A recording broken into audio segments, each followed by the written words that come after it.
Hua Hin est une ville ancienne qui s'est formée entre le 15e et le 16e siècle et qui existe encore aujourd'hui. C'est une très petite ville charmante, avec une superficie d'à peine 1 ou 2 km² seulement. Mais elle porte en elle une histoire incroyablement riche et un mélange culturel vraiment fascinant. Aujourd'hui, nous allons partir ensemble, pas à pas, à la découverte de la magnifique cité de Hoi An.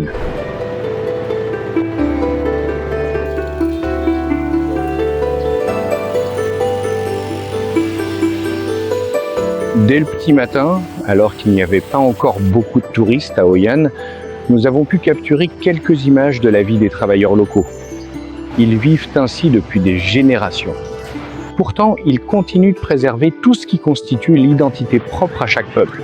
Car il s'agit d'une ville où se sont mélangées de nombreuses cultures différentes. Des Chinois, des Japonais, des Espagnols, des Français. Et ainsi, nous pourrons observer les différentes couleurs, les différents éléments liés à l'architecture, aux maisons, au mode de vie, ainsi qu'aux coutumes et traditions propres à chaque groupe ethnique. C'est donc une histoire extrêmement intéressante que nous allons découvrir ensemble.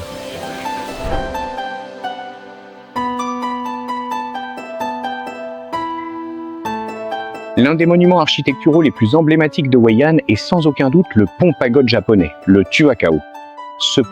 Ce pont a été construit en 1732 et il porte le nom de Lai Vien Kyo. Il s'agit d'un ouvrage architectural qui mêle de nombreux styles différents, du vietnamien, du japonais et du chinois. En effet, pour traverser ce bras de la rivière Oi, les communautés japonaises, chinoises et vietnamiennes ont uni leurs efforts pour construire ce pont-pagode. C'est ainsi qu'il est devenu l'un des symboles les plus importants de Hoi An, le Tuakao. Vous pouvez constater très clairement qu'il présente des traits architecturaux extrêmement particuliers et très caractéristiques de chaque peuple, du Vietnam, du Japon et de la Chine. On raconte que la construction de ce pont a débuté l'année du singe et s'est achevée l'année du chien. C'est pourquoi, aux deux extrémités du pont, vous pouvez voir les statues de ces deux animaux, qui sont devenus les animaux protecteurs des habitants de Hoi An.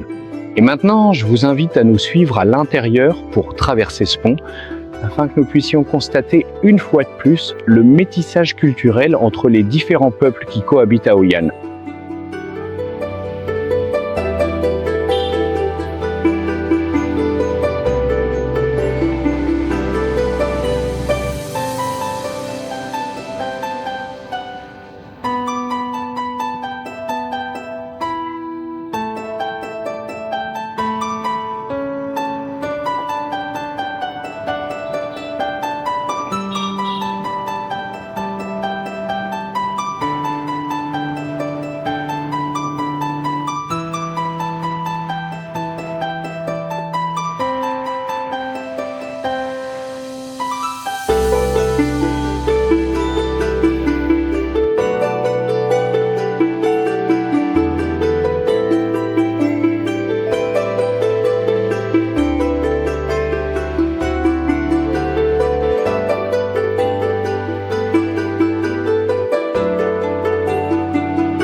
En quittant le pont-pagode, nous arrivons à une maison ancienne appelée la maison ancienne Phong-Gang. Ici, les habitants ont su combiner de manière extrêmement harmonieuse tous ces différents styles. Si le pont-pagode est le symbole de ce mélange culturel entre japonais, chinois et vietnamien, alors la maison ancienne Phong-Gang est tout à fait comparable. Et les habitants ont construit cette maison pour qu'elle soit adaptée à leurs activités commerciales et aux changements climatiques. Car cette région est fréquemment sujette aux inondations. Chaque année, elle est inondée une fois et l'eau peut monter jusqu'à 2 mètres à l'intérieur des maisons.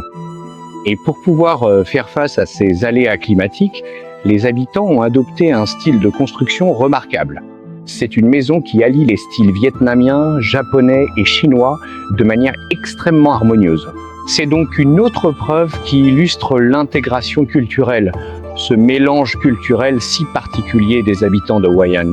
Et maintenant, je vous invite à nous accompagner pour visiter cette maison.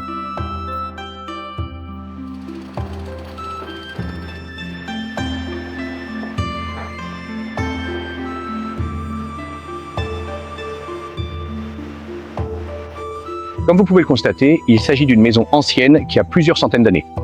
Pourtant, tout le mobilier à l'intérieur a été conservé tel quel, comme autrefois. Et quel est le point très particulier? C'est que cette maison, tout comme beaucoup d'autres, est inondée chaque année, une fois par an. Et l'eau peut monter jusqu'à 2 mètres de haut. Et pour assurer la continuité des activités commerciales, les habitants ont conçu ce type de porte. Il s'agit d'une porte qui peut s'ouvrir et qui permet de hisser les marchandises jusqu'à l'étage supérieur. Quant à l'intérieur, vous pouvez constater qu'il s'agit d'un style chinois très particulier. En effet, il laisse toujours une cour intérieure au milieu, surmontée d'un étage. C'est un style architectural chinois très caractéristique. Toutes les pièces de vie sont disposées tout autour, laissant un espace vide au centre, comme celui-ci. Il y a un point très intéressant, lequel, les habitants ont pris soin de faire des marques précises sur leurs piliers en bois pour bien indiquer le niveau impressionnant atteint par l'eau lors de la crue de l'année dernière.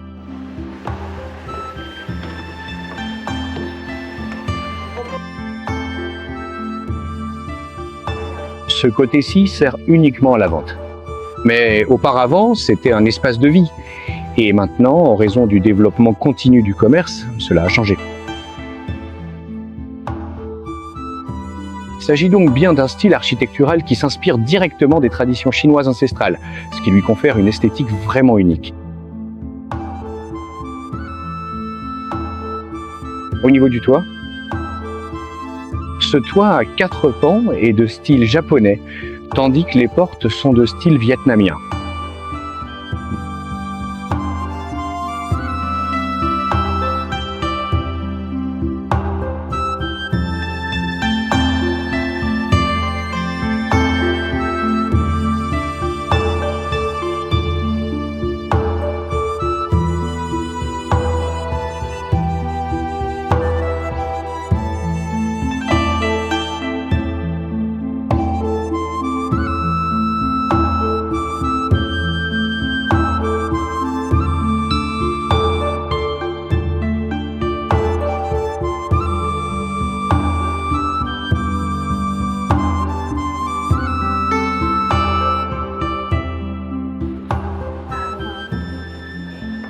Ceci est la trappe.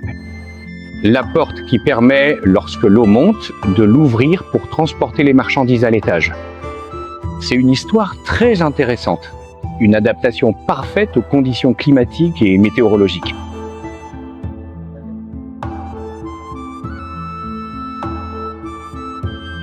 Par ailleurs, les commerçants ici ont un hôtel très intéressant suspendu au plafond, comme vous pouvez le voir là-bas. Juste à côté, on trouve une chaise qui fait office d'échelle, ce qui permet de monter facilement pour allumer l'encens chaque jour.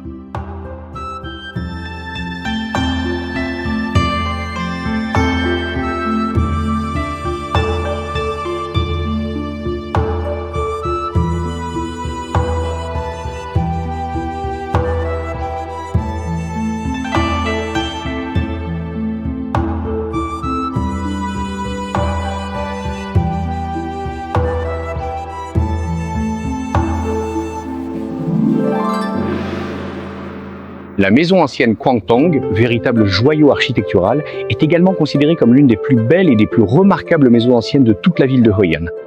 Elle a été construite vers la fin du XVIIe siècle ou le début du XVIIIe siècle par des marchands locaux. Et de l'extérieur, on remarque rien particulier par rapport aux autres maisons. Mais explorons l'intérieur de cette maison. Je vous invite à me suivre. Bonjour.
En venant visiter la maison Kwantang, nous ne profitons pas seulement d'un espace pour découvrir une très belle demeure à l'architecture unique, mêlant harmonieusement 3 cultures différentes.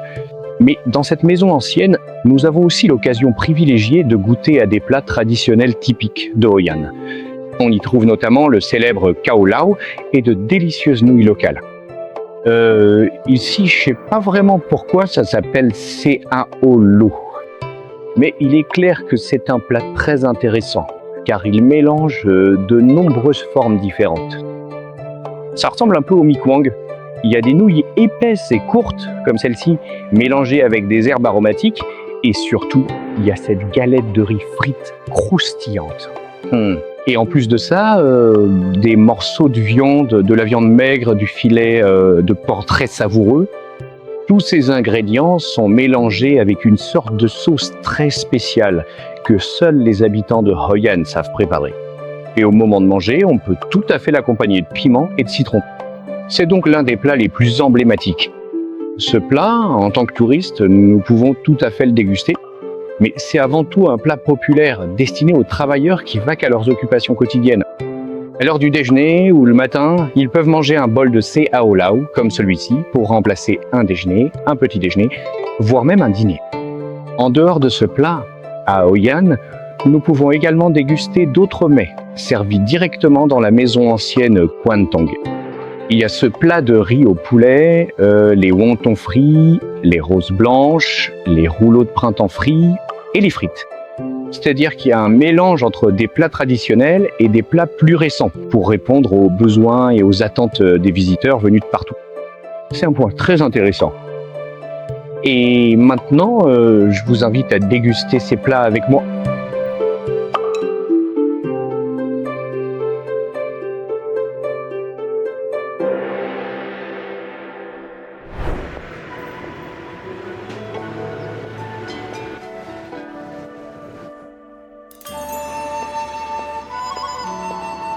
Depuis le début du XVIe siècle jusqu'au XVIIe siècle, les Chinois sont venus ici en grand nombre et de nombreuses régions différentes de Chine. C'est pourquoi chaque localité, chaque province venant de Chine, les habitants de ces lieux avaient souvent l'habitude de construire leurs propres édifices à caractère religieux ou spirituel pour eux-mêmes. Parmi eux, il y a notamment une salle d'assemblée appelée la salle d'assemblée des Fujianais ici. Cette salle d'assemblée a été construite par 6 généraux de la dynastie Ming qui ont dû fuir les persécutions de la dynastie Qing pour descendre vers le sud et se réfugier dans cette région. Et c'est ici qu'ils ont construit ce qu'on appelle une salle d'assemblée. La salle d'assemblée avait de nombreuses fonctions, dont la plus importante était de favoriser l'unité et l'entraide pour vivre, et de permettre de s'installer et de prospérer sur une nouvelle terre. Et la deuxième fonction était le culte. Comme vous avez pu le constater, en ce qui concerne cette salle d'assemblée du Fujian, l'objet de culte est également très particulier. Il s'agit de la déesse Tian Hao. Ah, Tian Hao est une divinité protectrice des voyages en bateau sur mer, et c'est précisément pour cette raison qu'elle présente des caractéristiques très particulières.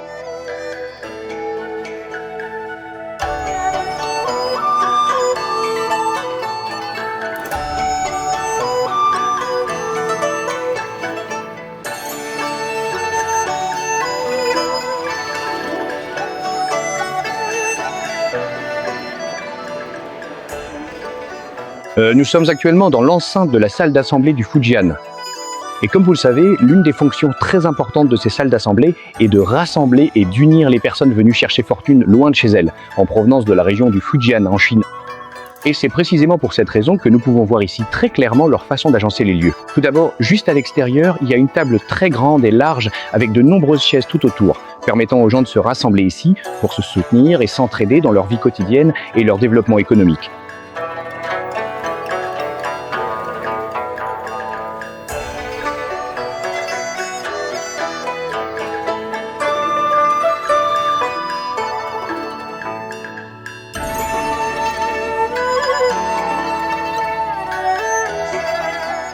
Tout comme pour beaucoup d'autres temples, les Chinois appellent leur salle d'assemblée la pagode de la dame.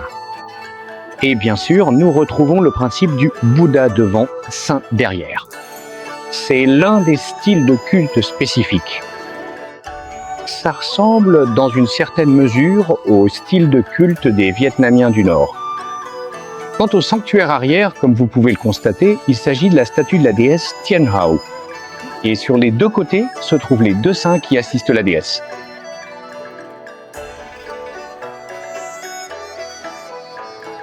À l'arrière du bâtiment principal de la salle de réunion se trouve le sanctuaire des ancêtres. Ici, vous pouvez voir l'autel qui comprend les 6 ancêtres, c'est-à-dire les 6 généraux de la cour des Ming, ceux qui ont été les premiers à migrer sur ces terres. Et sur les deux côtés, d'un côté est vénéré le dieu Tai Kong et de l'autre les 12 déesses de la naissance. C'est précisément ce que souhaitaient les gens du Fujian. Pourquoi le dieu Tai Kong ? C'est parce qu'ils souhaitaient toujours garder le cap pour pouvoir naviguer en mer en toute sécurité. Quant aux 12 déesses de la naissance, c'est évident, cela renvoie à l'histoire de la fertilité et de la procréation, l'histoire de la perpétuation de la lignée et du développement de leur communauté sur cette nouvelle terre. Voici le bateau. Il s'agit ici du moyen de transport spécifique qui fut utilisé par les 6 généraux de la célèbre dynastie Ming lors de leur grande migration historique du nord vers le sud du pays. Comme il s'agissait de très longs voyages en mer, ce bateau était également très bien équipé. Et voici le toit double pour transporter les marchandises. On ressent vraiment l'histoire, c'est très ancien. La migration, le métissage culturel, puis l'intégration ici pour pouvoir vivre sur cette terre. Tout comme à Saigon, au niveau de la pagode bas, la congrégation fujiane est similaire. Les habitants d'ici croient fermement au culte de la déesse Tien Hau. Et sur chacun de ces cercles, il y a une prière inscrite. Et un tel cercle d'encens peut brûler pendant plusieurs semaines. C'est comme une prière persistante, jour après jour, dans l'espoir d'obtenir la bénédiction et l'aide de la déesse Tien Hau pour mener une vie meilleure. Ainsi, le peuple fujian préserve ses coutumes depuis de nombreuses générations.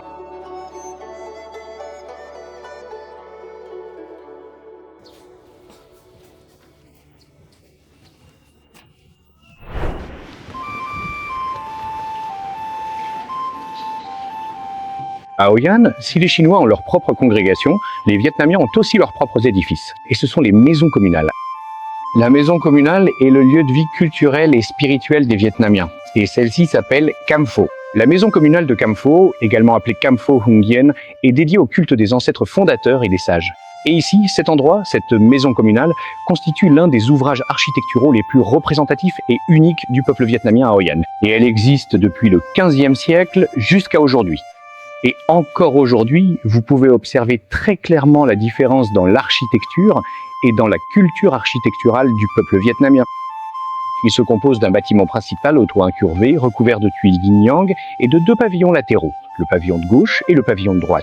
C'est par exemple le cas des lieux de pratique religieuse de la communauté vietnamienne à Hoi An.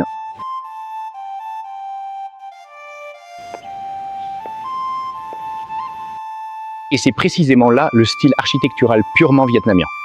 Juste devant la salle de culte principale, nous trouvons un pavillon carré à 2 niveaux et 8 pans de toiture, recouvert de tuiles yin-yang, avec des extrémités de toiture recourbées en forme de dragon et de phénix, le tout orné de décorations très élaborées, fidèles au style vietnamien. Il s'agit également de l'un des édifices les plus emblématiques et les plus anciens encore conservés dans un état très intact à Hoi An.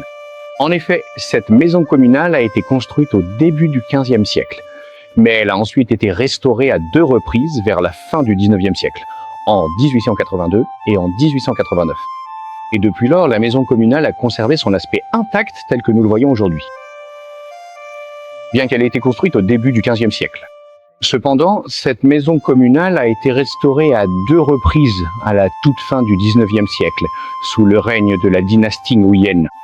C'est pourquoi les bas-reliefs décoratifs situés au-dessus portent fortement la marque du style artistique de la dynastie Nguyen.